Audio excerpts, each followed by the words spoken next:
Assalamualaikum warahmatullahi wabarakatuh. Gimana kabarnya anak-anak? Semoga kalian dalam keadaan sehat. Tetap semangat ya belajar dari rumahnya, dan jangan lupa tetap jaga kesehatannya. Hari ini kita akan belajar tentang potensi sumber daya alam dan kemaritiman di Indonesia. Ada banyak hal nih yang akan kita bahas pada subbab kali ini, yaitu potensi sumber daya hutan, potensi sumber daya tambang, potensi perikanan, potensi hutan mangrove, dan yang terakhir potensi terumbu karang. Oke, langsung aja ke materi.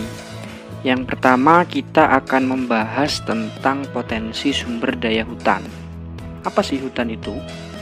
Jadi, hutan adalah wilayah yang luas atau sangat luas dan biasanya terletak di lereng pegunungan dan mempunyai ciri khas banyak ditumbuhi berbagai macam pohon atau salah satu jenis pohon tertentu yang sangat padat.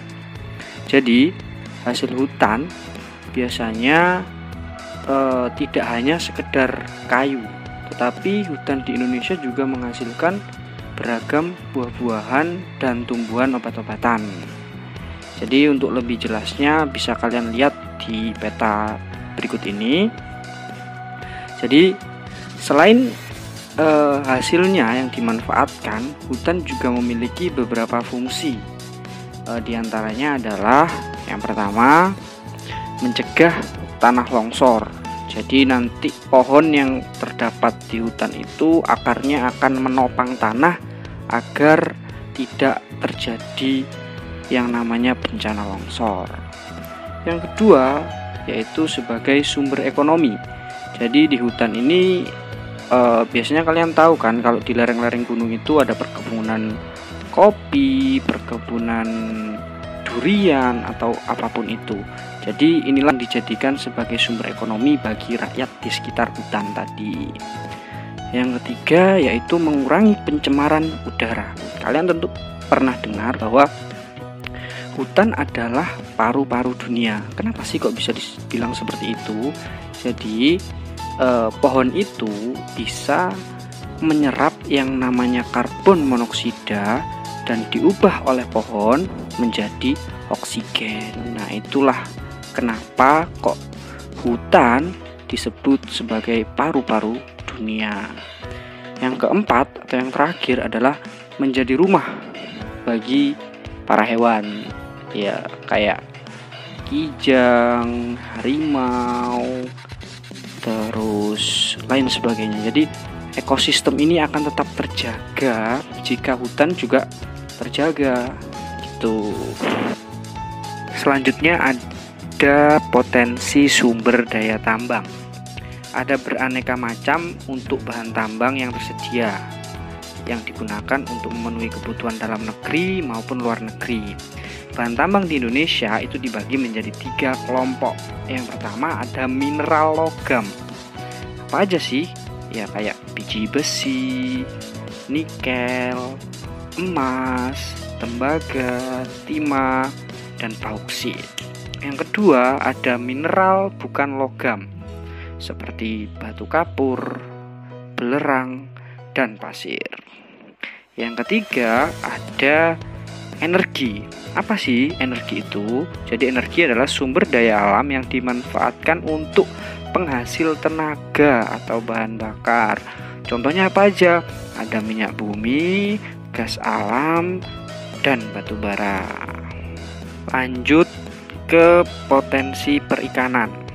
Perikanan merupakan potensi sumber daya laut yang paling banyak dimanfaatkan oleh masyarakat.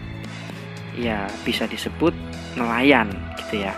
Jadi potensi perikanan sering juga disebut sebagai potensi yang lestari, yaitu potensi penangkapan ikan yang masih memungkinkan ikan untuk melakukan regenerasi sehingga jumlah ikan yang ditangkap tidak mengurangi populasi ikan.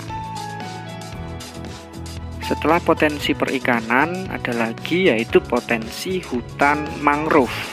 Hutan mangrove juga disebut dengan hutan bakau.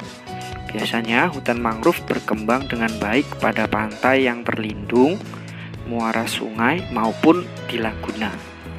Hutan mangrove memiliki dua fungsi. Yang pertama, fungsi ekologis, yaitu sebagai habitat binatang laut dan juga berfungsi sebagai pelindung pantai dari abrasi air laut. Yang kedua adalah fungsi ekonomis, yaitu kayu mangrove bisa digunakan sebagai bahan kayu bakar bagi warga sekitar. Jadi bisa dimanfaatkan oleh warga sekitar hutan mangrove. Selain itu, hutan mangrove juga bisa dijadikan sebagai objek wisata yang tentunya juga bisa mendatangkan rezeki bagi orang di sekitar hutan mangrove itu. Oke, yang terakhir adalah potensi terumbu karang. Terumbu karang merupakan terumbu yang terbentuk dari kapur yang sebagian besar dihasilkan dari koral. Sebagai negara kepulauan, Indonesia memiliki terumbu karang terluas di dunia, yaitu seluas 50.875 km persegi. Dan ini menyumbang 18% luas total terumbu karang di dunia. Jadi kebayangkan seberapa besarnya terumbu karang yang ada di Indonesia. Tentu saja hal ini memberikan potensi bagi Indonesia sebagai negara wisata. Jadi itu materi tentang potensi sumber daya alam dan potensi kemaritiman yang ada di Indonesia. Semoga kalian dapat memahaminya dan tentunya ikut serta menjaga potensi-potensi yang ada ini. Cukup sekian dari Bapak. Ingat, tetap jaga kesehatan kalian. Semoga kita bisa bertemu kembali di sekolah. Wassalamualaikum warahmatullahi wabarakatuh.